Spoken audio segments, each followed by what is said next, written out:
Wouldn't it be neat to understand and visualize the very first atomic steps involved in biological mineralization, ranging from the normal fracture healing process to pathological calcifications like osteoarthritis and atherosclerosis? Much of the research conducted in our laboratories over the past 25 years have led to some very important breakthroughs, and I'm going to highlight some of these in my series of lectures about biomineralization. Some of the techniques that we've used in our lab to make these key breakthroughs in discovery involve protein purification, lipid purification identification, developing a variety of in vitro and in silico models that were used to screen drugs and molecules and ligands for their effect on biomineralization. We also developed a tissue culture which basically capitulates many of the processes found in vitro, particularly germane to bone cells and calcifying chondrocytes. In this presentation, I'll be describing the development of biologically inspired models of de novo mineralization.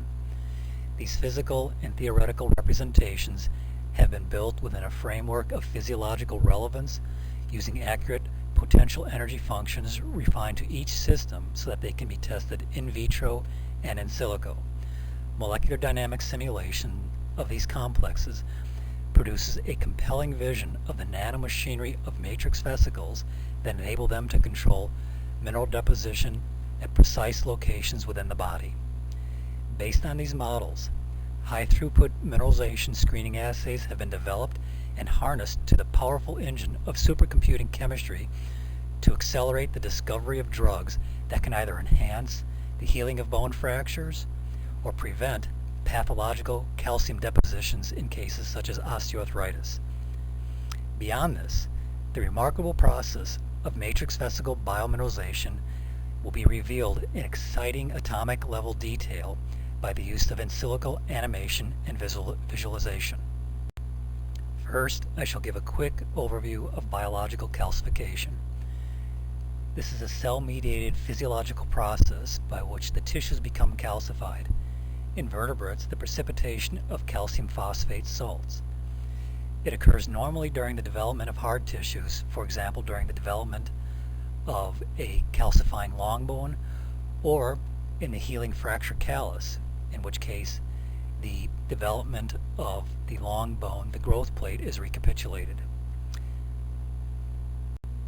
Biological calcification is also important in the healing of a fractured bone, in which case a recapitulation of endochondral calcification takes place in the healing fracture callus.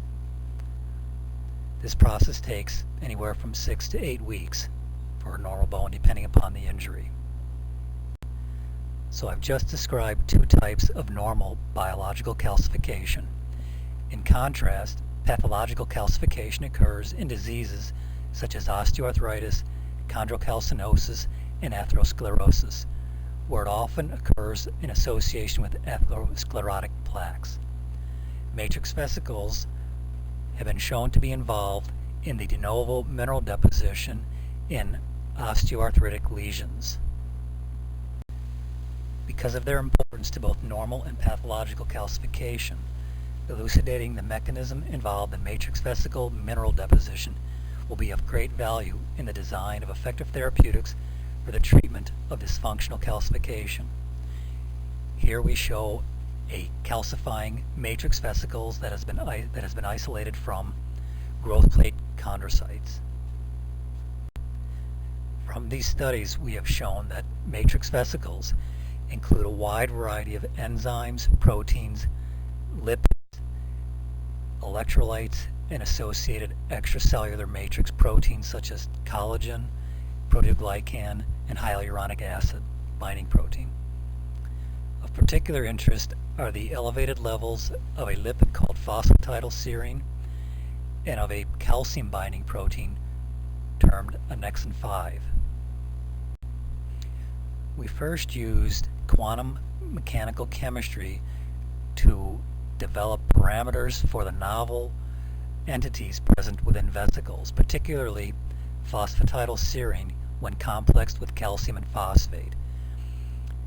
The charges, bond lengths, and strengths are important to develop parameters to be able to do molecular dynamic simulations.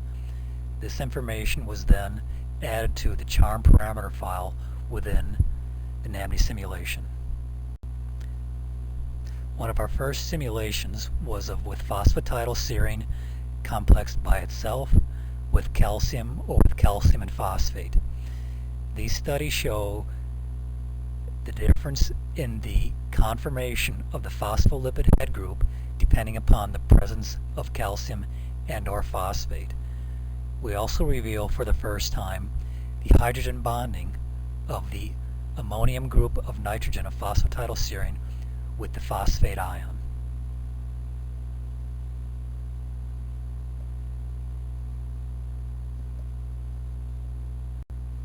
Next, using molecular modeling, we were able to create the basic unit, the hexameric structure of 6 lipids, 6 calcium, and phosphate to mimic the hexameric cluster thought to be involved in de novo mineral formation in a variety of tissues.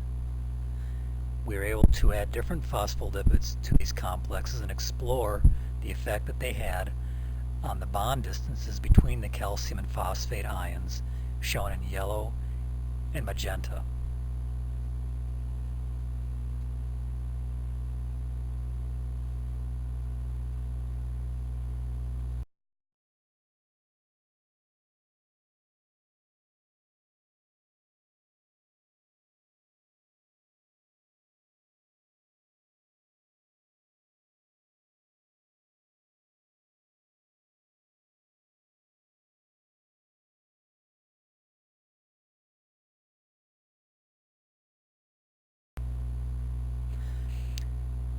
We found that using NAMD simulations, we were able to accurately reveal bond distances from experimental techniques such as radial distribution, XAFs. In these simulations, our bond distances between calcium and the oxygen phosphate were in excellent agreement with those found by other established experimental techniques. To this point, I've shown how calcium and phosphate ions are nucleated by phosphatidylserine. However, in our case of matrix vesicles, there are additional components that are involved that drive the mineralization process. Within the inner leaflet of the matrix vesicle bilayer, which is enriched with phosphatidylserine, the calcium and phosphate come together, but there are also key proteins such as annexin 5 and other annexins present within the vesicle lumen that help drive biomineralization. There are also regulatory ions such as zinc, carbonate, and various phosphate species that regulate mineral formation. It may be possible to simulate the entire matrix vesicle ensemble using CUDA computing. Here I demonstrated that matrix vesicle components can be reconstituted to form complexes that initiate biomineral formation that is very similar to human bone. I've used the individual components, including annexin, phosphatidylserine, cholesterol, phosphatidylcholine, and phosphatidylethanolamine, present in proportional amounts found in matrix vesicles, and combined them with annexin and calcium phosphate and incubated them in a synthetic cartilage lymph. The biomineral that forms after 16 hours is almost identical to human bone and distinct from sintered hydroxyapatite. Our molecular dynamic simulations of the nucleational complex has allowed the first ever atomically precise visualization of the initial events of biological mineralization.